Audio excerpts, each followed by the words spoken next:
In Israeli politics, Arab Israelis make up 20% of Israel's overall population, and while they've typically turned out to vote at a lower rate than other groups, the formation of 4 smaller parties into an Arab coalition called the Joint List has energized many of Israel's Arab citizens who may be forming a powerful new voting bloc. According to exit polls, the Joint List finished in 3rd place in today's elections, behind Netanyahu's Likud party and Isaac Herzog's Zionist Union.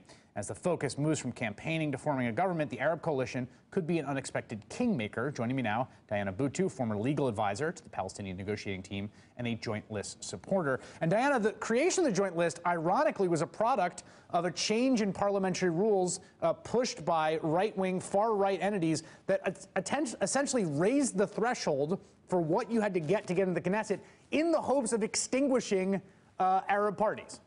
Yes, precisely. They ended up raising the threshold from 2% of the vote to 3.25% of the vote. And this was an initiative that was put forth by Avigdor Lieberman, Israel's current foreign minister, who himself called for the beheading of Palestinian citizens of Israel. And it turns out that in this election, he's actually going to lose a great number of seats and may not make it past the threshold himself. I want to just take a moment to sort of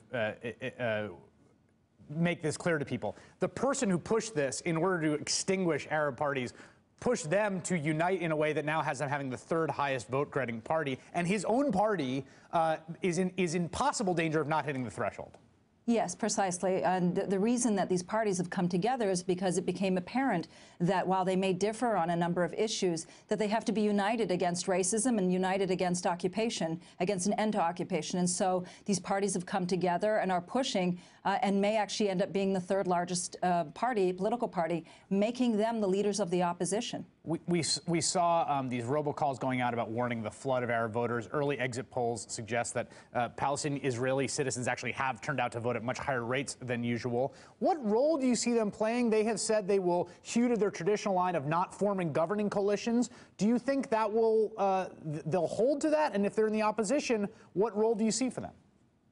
They definitely will not be forming part of the government, and this is because in forming part of the government, you then become part of the responsibility. And this is a government that believes in the denial of freedom for Palestinians. It's a government that believes in continued occupation, in continued settlement expansion, and in the continued blockade on Gaza. So there's no way that Palestinians and anti-Zionists are going to be voting and then wanting to be part of a government that believes in all of those things.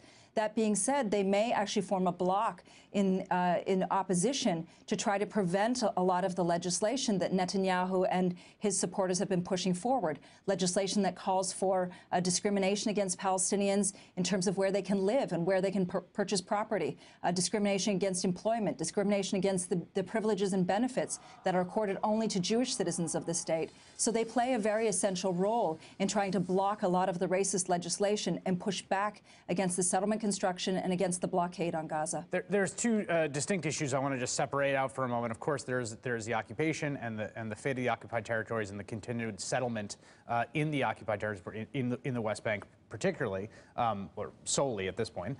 But there is also this question of how the Palestinian citizens of Israel are treated by the government, by the state. And there has been a turn at the right fringe, represented by Lieberman in recent years, to focus more and more sort of ire against the fellow citizens, talk of loyalty oaths, raising the threshold. I mean, do you see that trend continuing, or do you see tonight's election results as being a pivot in a new direction?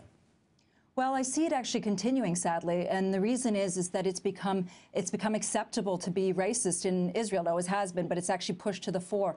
We're talking about Lieberman, who actually ran a campaign that calling for the ethnic cleansing of Palestinians from their homeland. He also called for the beheading of Palestinian citizens of Israel. This is the foreign minister, and so this trend of pushing to the right is one that we see not just with Lieberman, but with all of the political parties that will make up this coalition. This coalition will be a coalition of the right, and it's a coalition that believes fundamentally that Jews have superior rights than Palestinians in Israel. And so the real challenge will be for this Joint List to push back against that type of legislation, to try to prevent those pieces of legislation from being able to be initiated. I'm not sure they will have much success given the recent trends in Israel, but they're certainly going to try. Thank you, Diana Buttu. Appreciate it. My pleasure.